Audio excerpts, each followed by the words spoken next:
Halo semuanya, selamat datang kembali di channel Ruang Film, sebuah ruang informasi untuk kalian penikmat konten spoiler. Film ini berjudul Last Day on Mars yang dirilis tahun 2013.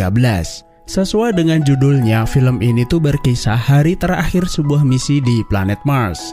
Namun karena kecerobohan salah satu awak kru, mereka terancam gagal pulang ke bumi. Bagaimana ceritanya? Mari kita langsung masuk aja ke pembahasan filmnya. Film diawali dengan diperlihatkan dua orang kru penjelajah sedang naik sebuah rover.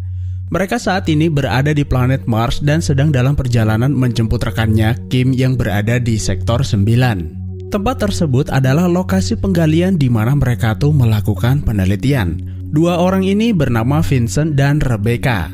Di tengah perjalanan mereka disambut badai pasir raksasa. Namun tidak perlu khawatir karena hal tersebut biasa terjadi di planet Mars. Badai pasir tersebut juga menerpa base mereka yang membuat tenaga di sana beberapa kali mengalami power down. Hari ini adalah hari terakhir mereka menjalankan penelitian di planet Mars. Dalam 19 jam ke depan mereka akan dijemput sebuah pesawat mendarat yang sekarang mengorbit di planet Mars. 4 orang yang berada di base yaitu Harrington, Irwin, Dalby, dan Burnell sebagai komandan. Mereka meminta Vincent segera pulang karena mereka harus melakukan briefing sebelum pulang ke bumi. Sementara itu, seorang lagi bernama Marco nggak peduli mau mereka itu pulang cepat atau tidak karena Marco sedang asik mengerjakan risetnya. Marco kemudian meminta izin kepada komandan kalau ia ingin pergi ke sektor 9. Sensor di sana tidak merespon dan seseorang harus memperbaikinya. Awalnya komandan tidak mengizinkannya, namun karena Marco mendesak akhirnya ia diperbolehkan dan meminta Harrington menemaninya. Saat mereka akan berangkat, Vincent, Kim, dan Rebecca sampai ke base. Kim lalu bertanya kenapa komandan malah membiarkan mereka pergi di saat akan melakukan briefing. Kim merasa Marco telah menyembunyikan sesuatu dari mereka. Jika memang tidak penting seharusnya ia tuh nggak perlu keluar. Lalu ia mengotak-atik komputer milik Marco untuk mengetahui sebenarnya apa yang sedang ia kerjakan. Dalby melarangnya, ia beranggapan Kim melanggar privasi Marco. Kim pun gak peduli, lalu di komputernya ia melihat kalau Marco telah menemukan bukti fosil kehidupan bakteri yang tidak biasa. Dengan kata lain, Marco telah menemukan adanya tanda-tanda kehidupan di planet Mars. Komandan Burnell merasa apa yang dilakukan Marco bisa membahayakan kru, lalu memerintahkan mereka segera kembali. Komandan menghubungi mereka, lalu Harrington berkata bahwa Marco saat ini masih berada di tempat galian dan sebentar lagi ia akan kembali. Namun tiba-tiba terjadi sinkhole di tempat Marco berdiri dan membuat Marco jatuh ke bawah. Kejadian itu membuat Harrington panik lalu memanggil bantuan. Gak lama kemudian Burnell dan Dalby datang ke sana. Harrington berkata ia tidak bisa berbuat banyak karena sepertinya Marco lenyap di telan Mars. Dalby merasa kesal kenapa Harrington tidak turun ke bawah untuk menyelamatkannya. Harrington gak yakin jika Marco selamat dan mungkin saja ia sudah tewas. Burnell juga melihat kalau lubang itu sepertinya sangat dalam. Mereka membutuhkan peralatan khusus untuk turun ke bawah. Mau gak mau, mereka harus kembali ke base untuk meminta bantuan yang lain. Dalby selama ini cukup dekat dengan Marco dan ia ingin menunggu di sana untuk berjaga-jaga jika terjadi sesuatu. Setelah sampai ke base, Burnell memberitahu yang lain bahwa Marco jatuh ke dalam lubang dan kemungkinan selamat sangatlah kecil. Tidak mungkin ia jatuh tanpa merusak baju pelindungnya, yang artinya ia bisa tewas kapan saja. Burnell kemudian memberitahu pusat kendali misi bahwa mereka telah kehilangan Marco. Insiden tersebut akan segera disampaikan ke pihak keluarga. Para kru diminta mengangkat jenazahnya sesegera mungkin karena beberapa jam ke depan pesawat mendarat akan datang menjemput mereka. Sementara itu di sektor 9 hari mulai gelap. Komandan menghubungi Dalby untuk melaporkan situasi terkini. Dalby berkata ia tidak dapat melihat apapun dan tiba-tiba ia mendengar ada suara langkah kaki mendekat ke arah rover. Seseorang tersebut membuka pintu rover dan membuat Dalby sangat ketakutan. Singkat cerita, 4 orang kembali ke sektor 9 untuk mencari jenazah Marco. Namun mereka tidak melihat Dalby ada di sana. Komandan pun meminta Irwin dan Rebecca berpencar untuk mencarinya. Sementara itu, Vincent akan turun ke bawah menggunakan peralatan yang ia bawa. Lubang itu nampaknya sangat dalam. Vincent tidak melihat tanda-tanda Marco ada di sana. Lalu di dalam lubang itu, Vincent melihat benda aneh mirip jaringan menempel di dinding. Benda itu terlihat hidup dan bergerak. Karena Vincent kesulitan menemukan jenazah Marco, Vincent pun kembali ke atas. Lalu Irwin dan Rebecca melaporkan bahwa mereka tidak bisa menemukan Dalby dimanapun. Akan tetapi mereka melihat ada 2 pasang jejak kaki berjalan ke arah base mereka. Burnell menduga Dalby sebelumnya berhasil menarik Marco ke atas, namun anehnya kenapa mereka pulang tidak menggunakan rover. Sementara itu di base, Kim dan Harrington melihat ada 2 orang mendekat. Mereka yakin bahwa 2 orang itu adalah Marco dan Dalby karena komandan dan yang lain saat ini masih berada di sektor 9. Lalu di layar CCTV, Kim melihat Marco di luar sedang menuju pintu masuk. Harrington kemudian membukakan pintu dan setelah Marco masuk ke dalam, Harrington membantu melepas baju astronotnya. Lalu ia dibuat terkejut melihat Marco telah berubah seperti zombie. Sepertinya Marco telah terinfeksi bakteri yang berada di dalam lubang. Marco bertingkah aneh dan agresif. Ia mengambil bor yang ada di dekatnya lalu menusuk Harrington. Harrington langsung menekan tombol darurat dan meminta Kim bersembunyi. Marco ternyata nggak sendirian. Dalby juga sama-sama terinfeksi kemudian mengejar Kim. Selang beberapa saat, komandan dan yang lain tiba di markas. Mereka mendengar sinyal darurat, kemudian Burnell masuk ke dalam untuk mencari tahu apa yang terjadi. Burnell mendatangi Kim yang berada di dekat pintu ruang lab, lalu Kim menunjukkan bahwa sosok mirip zombie yang ada di dalam ruangan adalah Dalby. Komandan kemudian meminta Kim segera memakai baju pelindungnya sementara ia akan menahan pintu. Nah, sesaat setelah Kim selesai menggunakan baju pelindungnya, Marco mendatangi Burnell. Gak ada yang bisa Kim lakukan, lalu ia pergi keluar base. Kemudian ia memberitahu rekan-rekannya kalau Marco dan Dalby telah terinfeksi sesuatu. Mereka telah mati namun masih bisa bergerak. Sementara itu di dalam, Burnell sekuat tenaga melawan zombie Marco dan akhirnya Burnell berhasil keluar tapi dalam keadaan terluka. Setelah itu, Kim buru-buru merusak segel pintu agar mereka berdua tidak bisa keluar. Lalu mereka segera membawa komandan ke base kedua untuk melakukan perawatan. Luka yang dialaminya terlihat sangat parah, namun anehnya tidak terdapat banyak darah.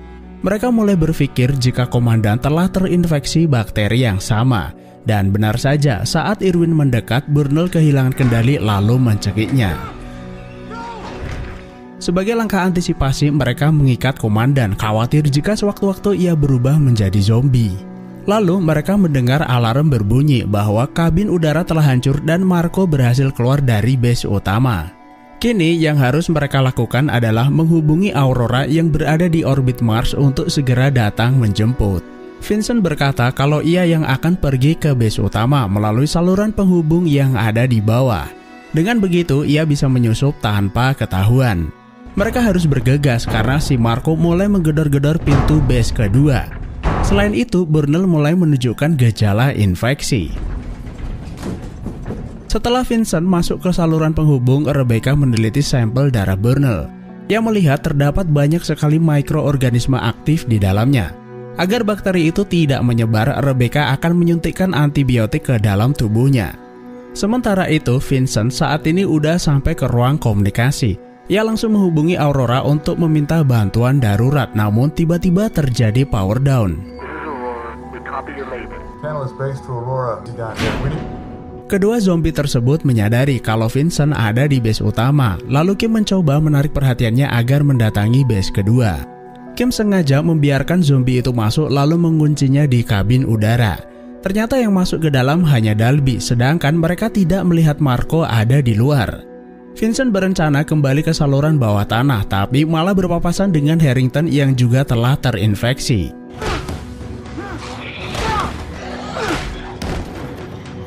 Meski telah dipukul berulang kali, zombie itu tetap ngeyel. Nggak ada jalan lain, Vincent kabur lalu masuk ke saluran bawah tanah untuk kembali ke base 2. Namun Harrington berhasil mengejarnya dan menerobos masuk ke dalam. Terjadi kepanikan di dalam ruangan, berbagai macam cara mereka lakukan. Kim dan Irwin berusaha mengalihkan perhatian Harrington dengan menggiringnya masuk ruang lab. Sementara itu Vincent berusaha membuka pintu kabin yang macet. Lalu di ruang lab, Irwin melihat ada kesempatan untuk kabur. Saat Harrington menyerang Kim, Irwin keluar, menutup pintu dan membiarkan Kim bersama Harrington terkunci di dalam. Tanpa rasa bersalah, Irwin berkata kalau Kim tidak berhasil. Kini hanya tersisa Vincent, Irwin, dan Rebecca. Setelah berhasil keluar dari base, mereka langsung naik rover kemudian berangkat menuju titik penjemputan. Akibat dari kekacauan sebelumnya, Rebecca mengalami luka di kakinya. Vincent kemudian memberinya suntikan antibiotik untuk memperlambat infeksi. Sayangnya, rover yang mereka kendarai baterainya tinggal sedikit. Diperkirakan mereka nggak akan sampai ke titik penjemputan. Gak ada jalan lain selain kembali ke markas untuk mengambil baterai cadangan, namun Irwin menolak. Menurutnya lebih baik berlari ke tempat penjemputan. Selain itu, ada kemungkinan Rebecca terinfeksi bakteri yang sama. Rebecca kemudian berkata kalau komandan sebelumnya juga menyerangnya. Ada kemungkinan Irwin sama-sama terinfeksi. Lalu Irwin punya ide bagaimana jika mereka pergi ke sektor 9. Sisa baterai masih cukup untuk ke sana dan di sektor 9 masih ada rover milik Marco yang ditinggalkan sebelumnya. Dengan begitu, mereka bisa menuju lokasi penjemputan tanpa harus keluar dari rover. Setelah sampai sektor 9, Irwin keluar mengambil rover yang ada di sana, lalu ia menghubungi Vincent. Irwin berkata sebaiknya ia pergi sendiri tanpa membawa Rebecca. Ia sangat yakin jika Rebecca telah terinfeksi dan jika Vincent membawanya bisa membahayakan keselamatan mereka. Vincent kesal dengan ulah Irwin kemudian berlari menyusulnya. Irwin melihat kedatangannya lalu membawa rover itu pergi menjauh. Nah, sialnya para zombie-zombie itu mengikuti jejak mereka. Mau nggak mau Vincent kembali ke rover lalu pergi menjauh. Untungnya di depan mereka tuh ada badai besar dan untuk sementara bisa menghilangkan jejak dari kejaran zombie. Beberapa jam kemudian pagi menjelang dan matahari mulai bersinar. Sesuai jadwal, Aurora menurunkan tim penyelamat untuk menjemput mereka menggunakan pesawat pendarat. Sementara itu, Vincent yang berada di ruang kemudi tidak menyadari kalau Rebecca diam-diam keluar dari rover. Vincent menyusulnya, namun Rebecca memintanya jangan mendatanginya. I really did want to. I'm so sorry. Rebecca menyadari kalau ia sudah terinfeksi, lalu Rebecca sengaja membuka helmnya mengorbankan diri. Namun, meski Rebecca telah membuka helmnya, ia masih sadar dan meminta Vincent segera membunuhnya. Jika tidak, ia akan segera berubah menjadi zombie. Lalu dari kejauhan, Vincent melihat pesawat mendarat itu sudah tiba. Vincent pun mencoba menghubungi pilot agar tidak membuka pintu. Namun mereka tidak mendengar panggilan komunikasinya. Vincent khawatir para zombie terinfeksi menyerang mereka. Dan benar saja, dari kejauhan Vincent melihat ada 3 zombie mendekat pesawat tersebut. Ia juga melihat rover yang ditumpangi Irwin menuju pesawat pendarat.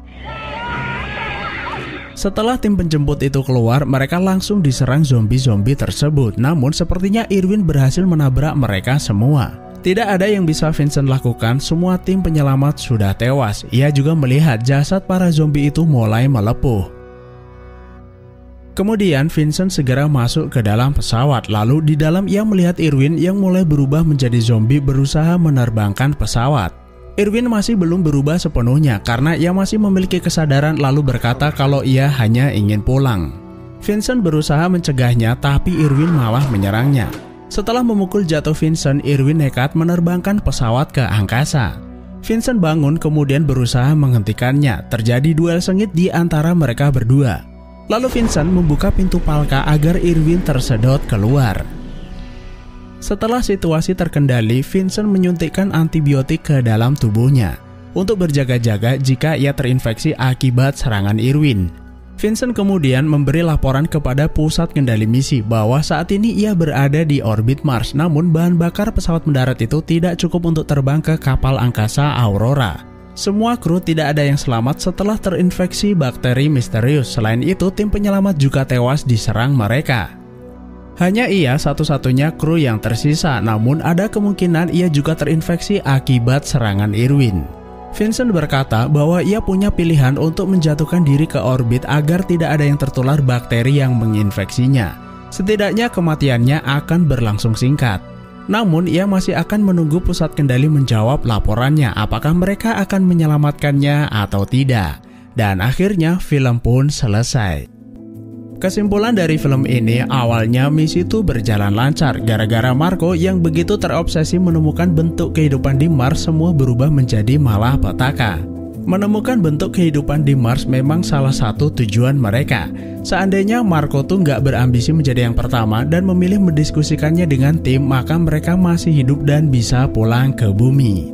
Itulah alur film Last Day on Mars. Terima kasih sudah menonton, sehat selalu buat kalian dan sampai jumpa di next video.